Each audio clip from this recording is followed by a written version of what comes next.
అందరికీ నమస్కారం మిత్రులారా. తెలంగాణలో బీసీల తరపున ఒక కీలకమైన అంశం మీద మాట్లాడాలని అనుకుంటున్నాను. కాంగ్రెస్ ప్రభుత్వం ముఖ్యమంత్రి రేవంత్ రెడ్డి గారి నాయకత్వంలో నిన్న బీసీ బిల్లు రిజర్వేషన్లు 42% పెంచుతూ ఒక జీవో పాస్ చేసింది.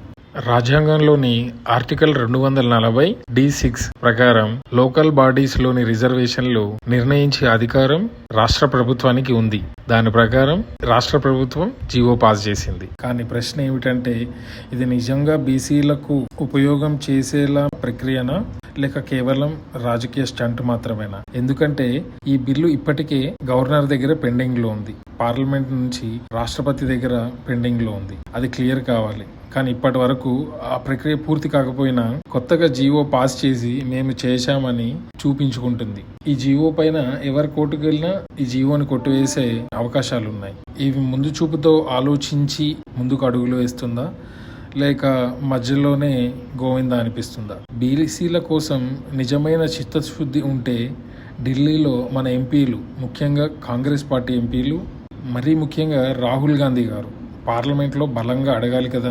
కానీ ఇంతవరకు ఒక్క మాట కూడా మాట్లాడలేదు. ఇది బీసీలను మోసం చేయడమేనా లేక మనతో ఆటలు ఆడడమేనా?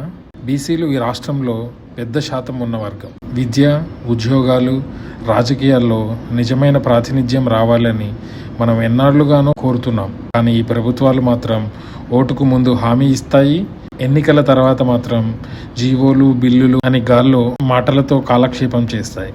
కాబట్టి మన వాదం స్పష్టంగా చెప్పాలి. బీసీ రిజర్వేషన్లు కేవలం కాగితంపై కాకుండా చట్టబద్ధంగా అమలు చేసేలా ప్రభుత్వం చర్యలు చేపట్టాలి.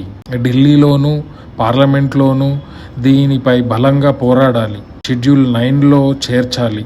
తమిళనాడులో ఏ విధంగా అయితే బీసీలకు రిజర్వేషన్లు పెంచి ఓవరాల్గా 50% పెంచకూడదు అనే సుప్రీంకోర్టు జడ్జిమెంట్ను కూడా అధిగమించి 69% వాళ్ళు పెంచుకోగలిగారు. ఈ ప్రక్రియ మన తెలంగాణ ప్రభుత్వం కూడా చేపట్టాలి. అప్పుడే ఇది సాధ్యం. ఢిల్లీలోనూ పార్లమెంట్లోనూ దీనిపై బలంగా పోరాడాలి. నిజమైన ప్రాతినిధ్యం రాకపోతే మనకున్న బలం మనం చూపించాల్సిందే. మన వాదం ఒకటే, బీసీల హక్కులు ఆలస్యం కాకుండా తక్షణమే రావాలి. మాటలకే పరిమితం కాకుండా అమలు జరిగేలా చేయాలి. జీవోలు కాదు, నిజమైన చట్టాలు కావాలి. ప్రకటనలు కాదు, ఫలితాలు కావాలి. జై బీసీ, జై బీసీవై, జై రామన్న.